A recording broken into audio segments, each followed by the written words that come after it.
ខ្ញុំសុំទៅគុំទេទៅពេលស្ថានភាពក្នុងតែខ្ញុំចង់ទៅវាយមួយថ្ងៃខ្ញុំទូចិត្តទៅពេលគាត់លេខពួកខ្ញុំវិជាពលរដ្ឋថៃបាញ់ទឹកមើលទៅខ្ញុំខ្ញុំសុំថាវីគាត់ចាំបាយថតទីទេឯងបងសុំអង្គុយចុះបងបាទអង្គុយចុះ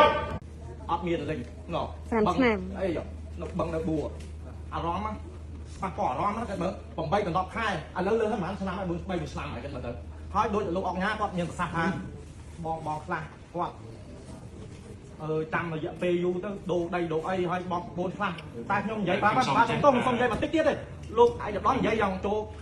យូរណាស់ហើយចូលខ្លះមកតែខ្ញុំសុំនិយាយតិចគិតមើលទៅខ្ញុំរាល់ថ្ងៃជួលផ្ទះគេនៅមួយខែប្រហែល50ទឹកភ្លើងទឹកអីប្រាក់ខែតាហ៊ានបើកមកសងធនាគារអង្គការហ្នឹងអេស៊ីស្ដាប់ប្រាក់ខែមានស្អស់នេះឯកសារមានជាពាក្យធនាគារប្រមាណបងហើយលុយយកបងផ្ទះអស់លេងហើយខ្ញុំមិនបានទេបានសុំនិយាយតិចបើតាម5នាទីទេខ្ញុំសុំនិយាយតែ5នាទីទេអត់ទៅដល់5នាទីផងគិតមើលទៅនេះ